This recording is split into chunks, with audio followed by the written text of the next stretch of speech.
Hey guys, Average Joe here, and I am back finally, with the long-awaited video update about my Selector Dial project. In this video, I'll cover three things: where I'm at today, what remains to be completed, and the timeline for when you can actually expect to see these available to you. Throughout the video, I will also show you the samples that I've been working with and testing over the last several weeks. We'll look at the materials, the finishes, some of the design decisions that I made along the way. So first, I'm going to kick this off with a quick recap for anyone who isn't already familiar with what I've been doing. I've been taking my OEM dumbbells for the last couple of years and changing them into something that I felt was safer and performed better than OEM. I've made upgrades for my discs, my locking pins, even my stainless steel knurled grips. One of the things that has been on my radar from the beginning is the OEM dials. And there are two reasons why I wanted to replace my dials. One was the shape of the dial. I didn't like this convex shape with the rim, primarily because when you're doing bench exercises and you put these dumbbells on your thighs, whether you're going to do flies or chest presses, whatever, the heavier the dumbbell weight, the more this digs into your legs. And for some people, it's just maybe an annoyance. Some, it's downright uncomfortable. I didn't like it. There's no reason for it. I wanted a flat, traditional dumbbell face. Plus, I like the aesthetics of the flat face. So I wanted to get rid of that. The second thing is that these lugs are not durable. As this plastic ages over time, it eventually breaks. This one has one broken lug. I have dials with 2 and 3 broken lugs. When the lugs break off, it becomes harder to turn this dial, and eventually the dial will just spin and it won't even change weight anymore.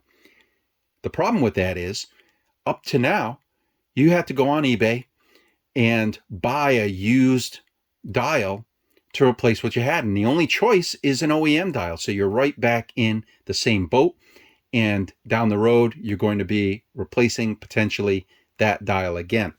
So I set out to replace and improve on the dials. Now this time around for this project, I wanted to make sure that I was as OEM compatible as possible, and there were 3 areas where I wanted to be compatible. One, if you like these dials, if you like the look of the dial and you want to use them with your OEM discs, you can do that. I designed these dials to be compatible not only with my upgrades, but also the OEM disc parts. That way, if you have let's say a 1090 and, you want to upgrade this with just dials, you can do that. If you want to do the full-on upgrade of everything, you can do that too. So it's compatible with the OEM discs. The second thing was being compatible with the OEM end caps. This is 552 Series 2.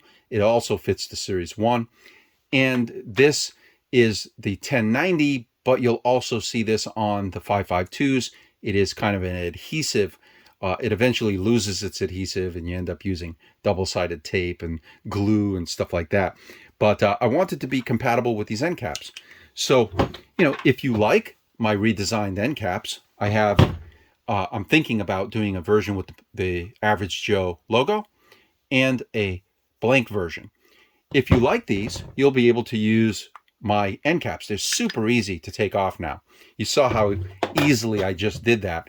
It's a matter of taking any kind of edge, screwdriver, anything, and it'll come right off. And the reason is they're now O-rings, and they come on, are taken off and put back on super easily. They just snap right back in place. But let's say, for whatever reason, you don't want to use my end caps, you can use your OEM end cap. So that was important. The third thing is the base. So each of the OEM bases have a special shape. They're unique to the Series 1, the Series 2, and the 1090. And that means that I'm limited in the design that I can do that fits this contour on the base. I did not want you to have to buy a new base. And I didn't want to have to design another base. These bases are already designed to work with the dumbbells. There's no point in really redesigning it. So I took my design and made it compatible with the OEM base. And it follows the contours of each of the base designs. So this thing works beautifully on the OEM base. Okay, so we're compatible with the base, we're compatible with the discs, we're compatible with the end caps. The next thing that I looked at was materials and finishes. I wanted to have, of course, the durability and the beauty over time. And the two materials I looked at, which is what I frequently use, are steels and aluminums. I looked at several types: 6061, 7075, A380, A383, 304 stainless, 316 stainless, regular cold rolled steel.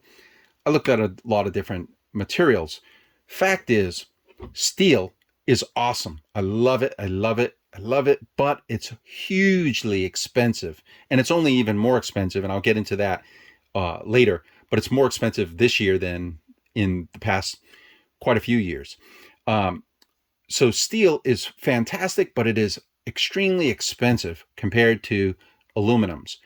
And I'll get into the pros and cons of each of those momentarily. So I took a look at a bunch of steels, took a look at a bunch of aluminums. Now, in terms of some of the differences between the two materials, steel over time, you can really whack this metal, and at most, that's plastic that came off on the metal, but there's no damage to the metal. And that is, the hardness of steel. It would take a lot to ding and nick a steel part over time. It's possible, but it's a lot harder to do. Aluminum is a little bit of a softer metal. I mean, it's still a hard metal, but it is softer than steel. So if you were to whack this with, let's say, a hammer, which is not what you're going to be doing when you're exercising, but if you were to do that, you would put little dings and nicks into the surface of the aluminum. So that's a consideration. But again, steel comes with a huge premium cost over the aluminum. So chances are for the first batch, I'm very likely going to do an aluminum, and steel might come later. If I can afford to do a small batch of steel initially, I might. But I look at this more as a long-term product possibility, and this as the more likely candidate for the very first batch of dials that get completed. The second thing I had to look at was the manufacturability of the part, again, because of the cost. These are all machined prototypes. They're beautiful. I love them. But machining a part this complicated that has all of these details can get incredibly expensive really fast. So chances are these are all going to be cast parts. They will be still as heavy. They will be still very strong, but they won't require so much of the machine time that adds to the expense of the parts. So, for example, my machine discs, and here are two cast versions of this disc. This one has kind of a glass beaded finish, and this one has a vibration polished finish. So, there are some options available in terms of the aesthetics of it, but it'll probably be more like a cast part and not a machined part like this. But for the purposes of my testing, I had to have them done with CNC, not with casting. And the reason is the cost. The machined part costs more per unit. The cast part, you have to make a mold first. I don't need a mold to do a machined part. For a casting, if I wanted to test a cast version of this, I would have to shell out several $1,000s in order for them to make the tooling just to cast a single disc. And that's crazy. I cannot afford to, do $7,000, $5,000 for a mold just to test something. And then if I need to make a change, I've got to do it all over again, right? So I do all of my initial testing in machined parts, even if the final part is going to end up being ultimately a cast part. So anyway, we're probably going to be doing cast and probably aluminum for the first batch. I am looking at possibly a small batch of steel.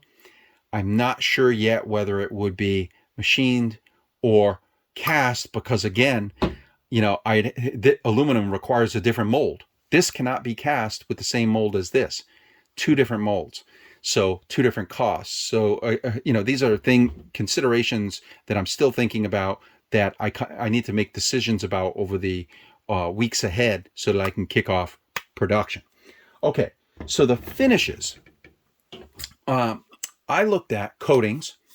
In this case, this is a black Teflon coating. It's beautiful coating, but I had to consider how it will wear over time.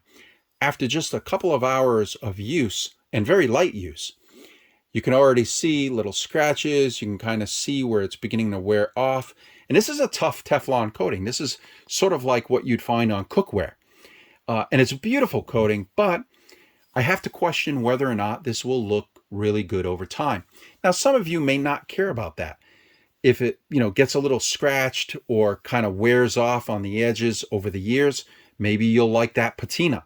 But, it's a consideration nonetheless for me as I'm thinking of coatings. I am looking right now at, they're testing Cerakote and Guncoat. Those are two brand names for ceramic coatings. They're supposed to be really tough. If you watch videos about those coatings, it looks like they're really tough coatings, but we will see. And I will let you know how they actually hold up. Because I suspect that when they're handled constantly, if you're doing any kind of exercises where your weights maybe clink together, I don't know how a coating will look over time. Initially, it looks great. It remains to be seen. So I have to think about that. I don't know yet if we'll do a coated option. If we do, it'll probably be black just to keep things simple from the beginning. Down the road, maybe I'll do colors, but remember, each of these things come with an expense, not just the expense of the part to you, but the expense of trying to offer so many options, because you have to order these things in batches. You can't order 2 red dials. You have to order several hundred red dials, So anyway, black will probably be the coating color if I end up doing a coating. The second finish, this is by far the least maintenance and the one that I am confident that will look beautiful for years to come. It is very kind of satin finish industrial. It is a glass bead, sandblasted, looks similar, a little bit more texture, but this is a glass beaded finish. And this is something that's super low maintenance. You wipe it down every once in a while, but it doesn't get fingerprints. It kind of just looks like this for, the next however many years you own the part. These are mirror polished, and they are beautiful. They're an absolutely beautiful looking, my favorite finish of all of them, but they get fingerprints. And these are uncoated metals. All of these metals are uncoated. I did that for a reason. I didn't want a clear coat that would eventually start chipping, peeling, flaking like an old mag wheel on your car. I didn't want it to look kind of crappy over time. So these are uncoated metals, which means that you would need to do some basic maintenance on something like this. Give it maybe a quick polish every, few months, several months, just to kind of keep it looking its best. Otherwise, you could just wipe it down with a rag, and that's it. You don't even need to use any kind of spray cleaners or anything on it. But each one of these finishes come with an associated cost.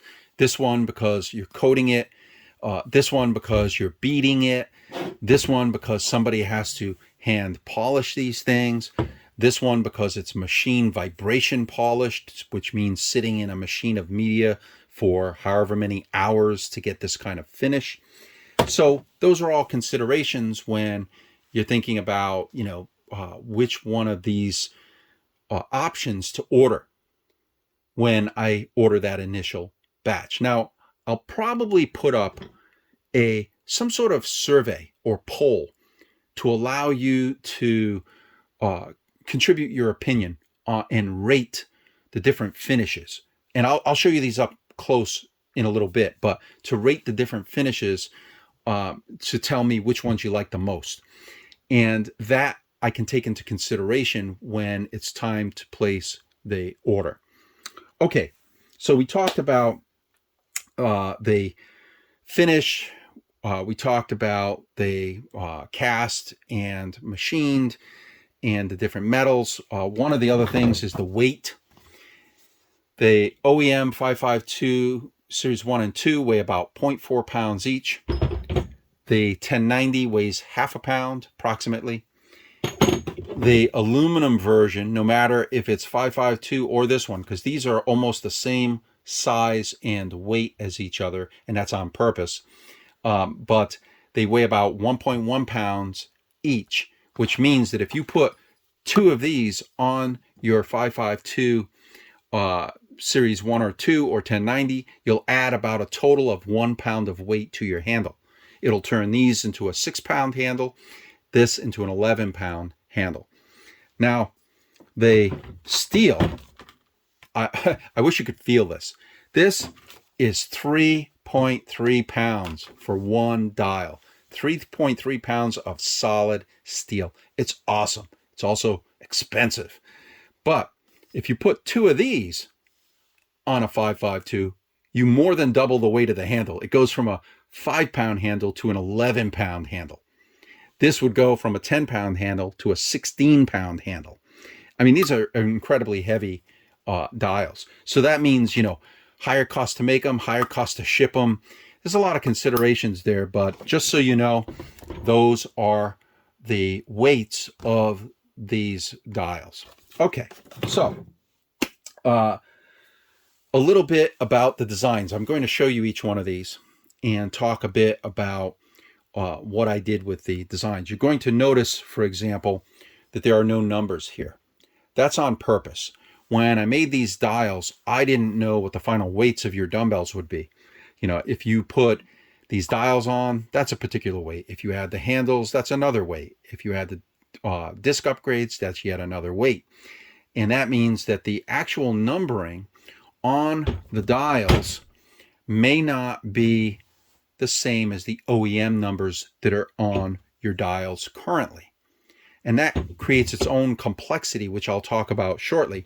But anyway, the dials have no numbers on them. And the reason is that you're going to be putting decals. You will receive a sheet of decals, whatever the final type of decals is, and instructions about applying these decals to your dial. And I'll go into detail about this. I'll make sure there's a video about it. But basically, this is to allow me to quickly, if I make any changes to these over time, I offer a new option, I'll be able to offer the corresponding decals that have the correct weights for that option. So they have blanks for where the weights will go. Another design detail is when you're looking at the OEM dials, it's rubber coated. So this has a bit of a grip. I mean, it's not super grippy, but it's a bit of a grip because of the rubber coating. When you switch to a metal dial, you now are on a much more slippery surface, especially these polished dials. So I put little detents all the way around the perimeter, and it gives it kind of an industrial gear look. In fact, it just so happens that it looks very similar to the Average Joe logo, but that was accidental. That was not intentional on the outer rim of it. I added this later to give it the logo look. But in fact, this is so that you can grip this easily and turn your dials. Let's see. I also did, of course, the O-ring end caps that you saw.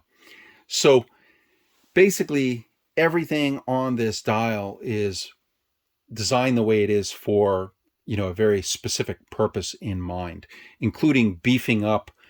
These are incredibly beefy. These things are not as, lacking kind of the durability where these are breaking. These are not going to break. You'd have to do something like drop the weight from a few feet, I think, to even begin to damage these lugs. So, the dial has been designed from the ground up to have the flatter face, the stronger lugs, and kind of the aesthetics that you see here before you. Okay. Let me show you each one of these. I showed you the black Teflon coated 1090 and the glass beaded 316 stainless 1090. This is the black Teflon coated 552, and you can see here, my camera focus is horrible, but you can see here, this is actually an aluminum number tag with black background and white numbering. On this side, one more thing. This one's got the logo end cap. This is the blank end cap. On this side, it's the 316 stainless glass beaded, and the aluminum decal has, you can actually see the aluminum numbering on the decal. Let me see if I can get that to focus. One sec here. Wow, the camera focus is horrendous. I've got to get a better camera. So anyway, this is an aluminum tag with a black background on the numbers. Let's see. Next is the 316 polished stainless. And keep in mind, this is machined. This is cast polished. So the difference is it's a bit different in appearance. The final will look more like this. I may do a special edition like this down the road, but this is by far the most expensive dial that you see here, these polished dials. These would be over $100 a piece to make them.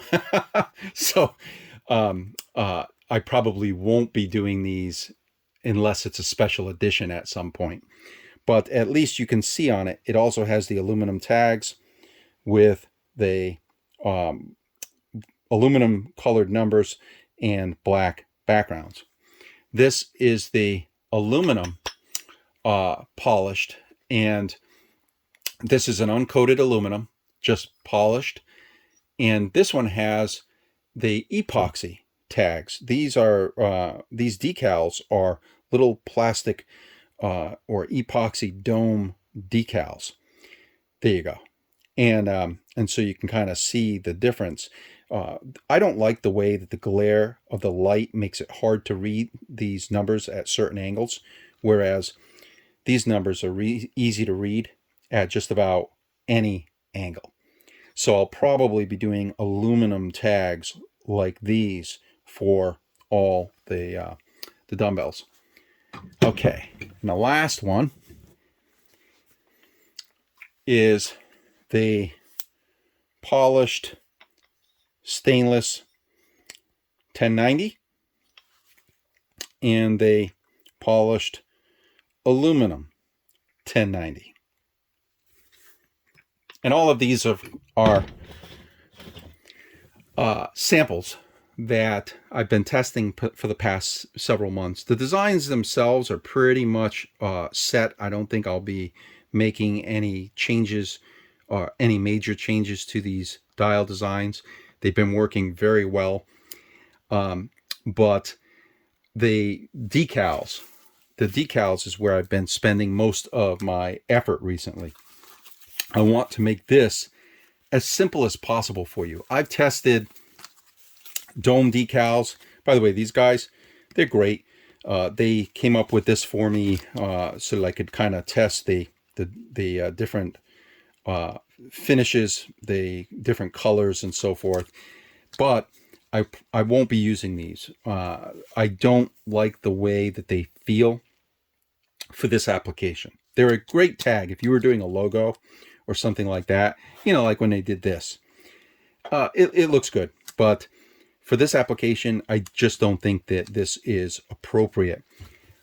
These, on the other hand, are really great. This is an punched aluminum tag, and then they put a coating on it. Now, this one has a painted coating. There's a gentleman down in Houston, Texas, who is I'm talking to about doing a photo anodized coating. He also does aluminum tags. So he's looking into that for me as well. So I'll be testing his product to see how that works out.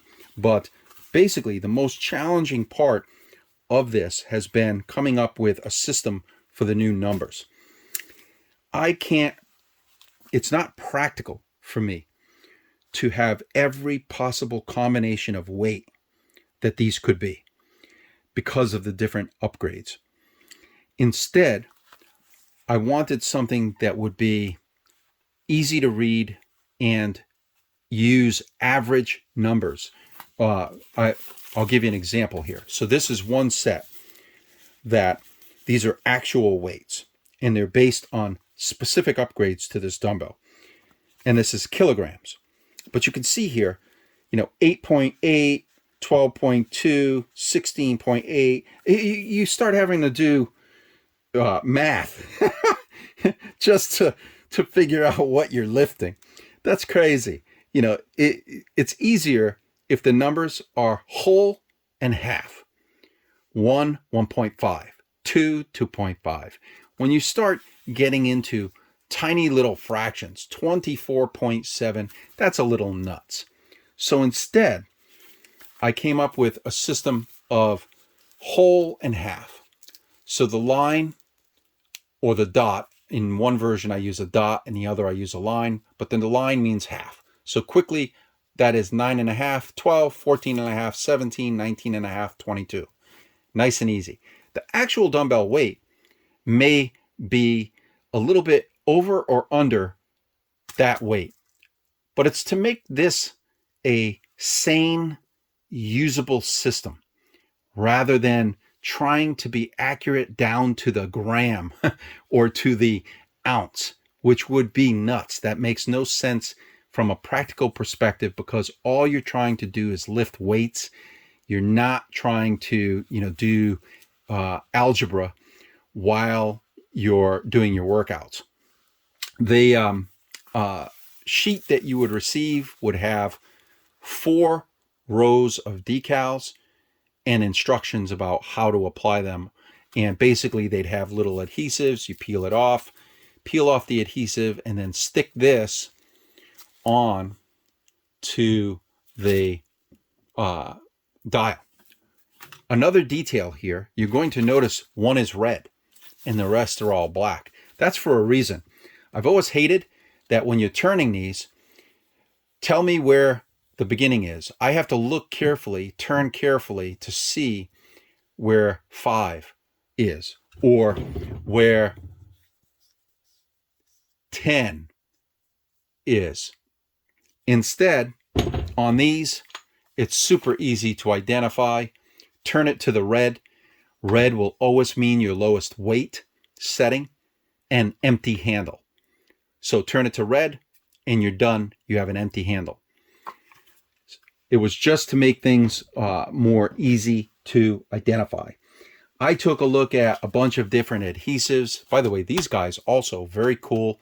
They sent me so many different kinds of adhesives to look at. I also looked at 3M and basically trying to figure out, how strong the adhesive needs to be in order for these things to stick for you, over the many years and many conditions. Being out in the sun, being in the cold of your garage, the warm of the house, exposed to your hands. I need adhesives that will stick as well as possible for a very long time. So I've been testing different types of adhesives in order to get the best performance that I can for the price point that I'm hoping to get all these into that price point. Okay, so let me wrap this up with a discussion of when you can expect to see these things. I wanted to get them here by the fall. We're already heading into the fall, or we're in the fall, and obviously they're not here. That was way too ambitious. There are a lot of details to this project, things that I knew I needed to address, but that I didn't realize quite how difficult it would be, for example, to get samples to me. The shipping industry is nuts. Everything is way more expensive now, and it's slower. You're going to notice in the retail space that shelves are going to be a little bit empty going into the holiday season. Companies are having difficulty getting just simple little things here to the States, or even making them in the States. If you've got a provider like the guy in Houston, he's got to be able to get the aluminum that he uses to make the tags for me. And so we're all affected by the current market conditions. And the two primary drivers have been the materials cost, which are up about 100%, more than 100% since the fall of last year. And ocean freight is up about 700%. It used to cost about $2,000 to ship a 40-foot container to the States. Now it's about $15,000 to ship that same container. The crazy part is that's still cheaper than making certain things in the States, which is just, it's nuts. Because the folks here in the States, let's say the machine shop that makes my discs, their material costs have gone up too. Because when the material cost for overseas aluminum and steel goes up, all the American providers of the same steel and aluminum raise their prices. So costs have been going crazy. And the timing has been going up too, because it's taking longer and longer. You've probably heard about all the ports, both in LA and New York, as well as in China, that are having difficulty getting their ships loaded and unloaded in a timely fashion. So it's taking months longer in order to get the products moved around the world. So timeline for this is likely going to be the spring. It is what it is. I'm going to take my time and use the next several weeks to make sure that I dot my I's, cross my T's, that I am happy with the long-term testing of these parts, that I'm satisfied with the way that these decals work and how they stick. I'll take my time with it. I'll probably kick off production in the winter, maybe toward the end of this year. Excuse me. And then that means it would be shipped and take a couple months to get up here around the springtime. So these will probably be available around springtime 2022. I know it's a long way off, but it's the environment that we have to work with right now. So I'm going to continue working hard on this project to get these things ready for you. Toward the end of this year, I will kick off production. I will launch a pre-order for the dials. I'll have a video in which the final dial options will be explained. You know, am I going to offer coated? Am I going to offer polished or beaded? Will they be stainless or aluminum or maybe both? I'll make all of that clear to you a little bit later on in this year. But at least for now, I hope that, you know, you like what you see and that you'll consider these when they finally become available.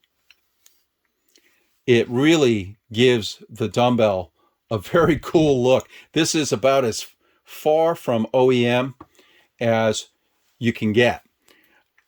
There's pretty much nothing else I have planned to do for these, by the way. I'm not going to be doing the crossbars. I'm not going to be doing any of this. I just don't see a point. At that point, you know, why you just design your own dumbbell, and that's what I plan to do. I will just design my own dumbbells rather than trying to do any of the other parts on these. One thing I am looking at, and that I will let you know more about in the next 2 weeks or so, is this little button. This button, unfortunately, some people have had theirs wear down so much or break, and you can't buy it. This is not available anywhere. So I'm looking at making, it probably won't be metal though. I don't want to have a metal button rubbing on a metal locking pin. So I'm looking at Delrin, nylon, and recreating these buttons. So if your button ends up in really bad shape, you will probably have one that you can, you know, I'll have a kit that you can upgrade your buttons down the road. But other than that, I mean, I'm not going to be doing anything else with these dumbbells. I'm going to move on to working on my power block upgrades and my core upgrades and so forth. So hopefully this has given you a good look at where these dials are today. You can expect that they would be available to you by the spring. The first batch is going to be relatively small. So if you want in on that first batch, you're probably going to want to take advantage of the pre-ordering later this year because they're so expensive to make in terms of the per part cost that I can't order a big batch. You know, I'm not going to drop $100,000 on dials until I'm confident there's enough market for it. So the first batch will be relatively small, the same as I did for the grips. And if I see that the demand is there and that people love the product, then I'll do a larger investment in a bigger batch for later in 2022. Okay, guys, that's it. That's the Selector Dial upgrade. I hope you like what you saw. And if you like my videos, I hope you'll subscribe to the channel and kind of stay tuned with what I'm doing over the months ahead. And thank you for watching. Have a great day, and I will see you in my next video.